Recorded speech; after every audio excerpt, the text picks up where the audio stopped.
घर के पास हर रात 12 बजे के बाद एक सरकटा घूमता है।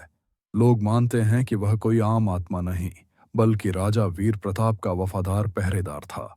ब्रिटिशों के साथ युद्ध में उसका सिर कट गया था, पर उसकी आत्मा आज भी अपने राजा के खजाने की रखवाली करती है। जो भी उस गुफा के पास जाता है, सुना है, उसका सिर अगले दिन तक नहीं मिलता। सत्यप्रकाश, एक व्यापारी जो लालच से भरा था, उसे जब इस खजाने की बात पता चली तो उसने तय किया, मैं उस सरकटे को देखूंगा और खजाना ढूंढ लूंगा। रात के 12 बजकर 5 मिनट पर वो पुराने घंटा घर के पास पहुंचा। चारों तरफ सन्नाटा, टूटी दीवारें, हवा में बांसी मिट्टी और धुएं की गंध थी। वो एक बड़े पत्थर के पीछे छिप गया। अचानक लोहे की तलवार जमीन पर घिसटने की आवाज आई। सत्यप्रकाश ने झांक कर देखा, धुंध में से बिना सिर वाला आदमी हाथ में चमकती तलवार लिए आगे बढ़ रहा था। उसका शरीर जलते अंगारों की तरह लाल था और उसकी गर्दन से धुएं की लकीरें निकल रही थीं। वो एक पुरानी हवेली के अंदर गया, जहां जमीन पर एक अजीब तांबे का गोला रखा था। सरकटे ने अपनी तलवार उस गोले पर मारी। एक गुप्त दरवाजा खुला और अंदर से आग की लपटें उठीं।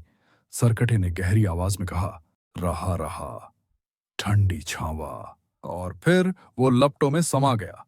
सत्यप्रकाश कांपते हुए आगे बढ़ा, पर उसकी जिज्ञासा ने डर पर जीत पाई।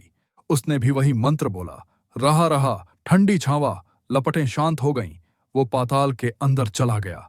अंदर अंधेरा था, सिर्फ दीवारों पर अजीब से प्रतीक चमक रहे थे।